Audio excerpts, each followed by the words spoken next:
On reste à New York pour retrouver Grégory Volokin qui était avec nous tout à l'heure, président de Mescart Financial Services. On va aller un petit peu plus dans le détail justement de l'actualité entreprise avec vous, Grégory. Et donc cet avertissement de Ford, Sabrina a commencé à nous en parler dans le détail.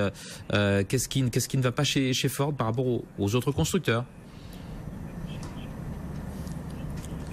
Je dirais que c'est un peu l'ensemble du secteur automobile aux États-Unis, non pas qui connaît des problèmes, mais qui connaît peut-être une certaine évolution. Alors c'était il y a 2 jours que la principale compagnie de financement de prêts automobiles, qui s'appelle Ally Financial, a fait elle-même un profit warning en disant qu'il y avait de plus en plus de gens qui prenaient des prêts et qui ne pouvaient plus rembourser ces prêts automobiles. Il faut savoir que on a donné des conditions de crédit de plus en plus faciles pour acheter des voitures aux États-Unis sur ces dernières années. Donc, le fait qu'il y ait des prêts délictueux ou délinquants, qu'est-ce que ça amène? Ça amène aussi la baisse du prix des voitures d'occasion, qui est assez nette. Et tout ça, ça se reflète sur ce communiqué de Ford. Donc, qu'est-ce que Ford dit?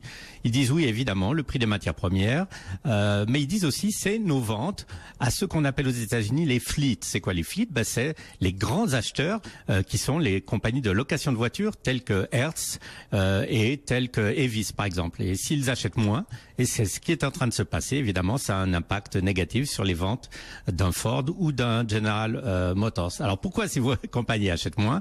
La raison, c'est que quand elles achètent, après, elles veulent revendre évidemment leurs véhicules sur le marché des occasions. Elles peuvent pas garder des voitures en location pendant plus qu'une année ou 2 ans.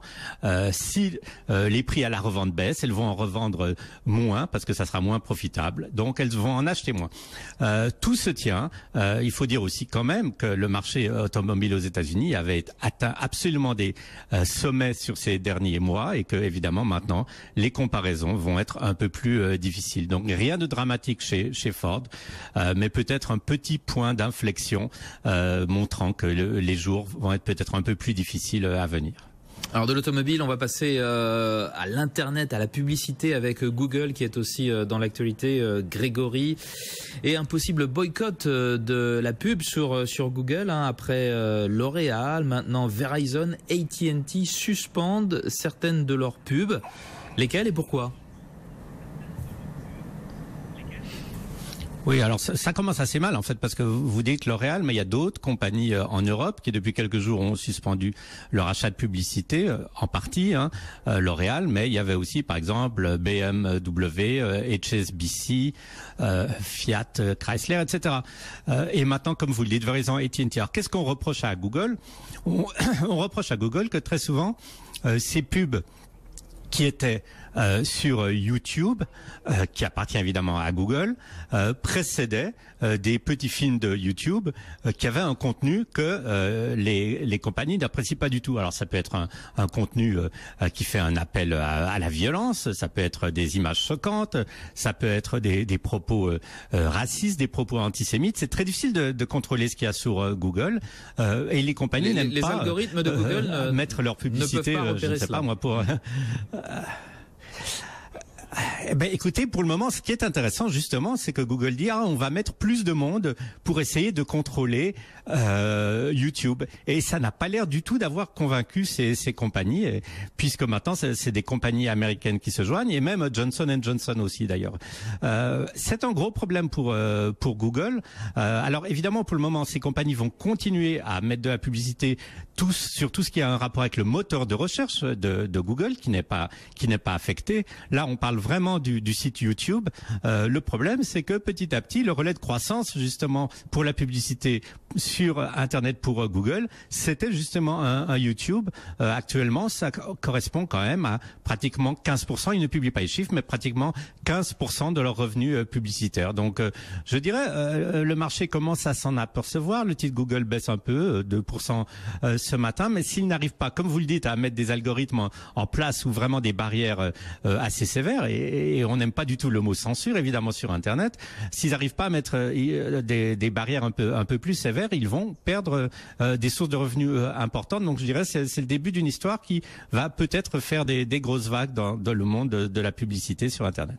Et cette mesure a pesé sur le titre Google ou vu quand même le poids du reste de l'activité de Google, les publicités sponsorisées sur le moteur de recherche, pour l'instant, ce n'est pas suffisant pour peser sur la valorisation en bourse de Google? C'est-à-dire que, comme je le disais, les revenus hors moteur de recherche pour Google représentent en gros 15% de leurs revenus. Donc, c'est significatif. Je dirais que c'est pas forcément la valorisation de Google qui est en cause. C'est pas une compagnie très très chère, mais c'est surtout, disons, la façon dont, dans l'avenir, il va y avoir de la croissance au niveau de la publicité.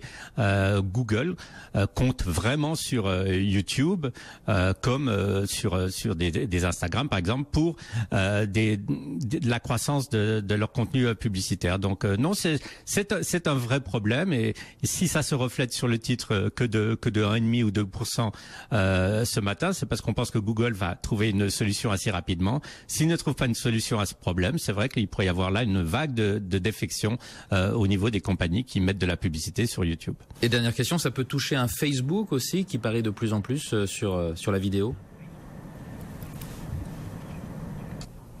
Évidemment que ça pourrait toucher un Facebook. Pour le moment, disons, c'est assez étonnant. On n'a pas encore du tout eu ce genre de cas de la part des compagnies qui mettent de la publicité, alors qu'on sait que sur Facebook, par exemple, il y a eu des vidéos qui ont été alors très très mal reçues. Par exemple, il y a eu un viol collectif qui a été mis en vidéo sur Facebook par des adolescents il y a quelques semaines. Donc évidemment, ça pourrait poser problème, mais le problème pour le moment n'est pas encore remonté jusqu'aux compagnies qui mettent de la publicité sur Facebook.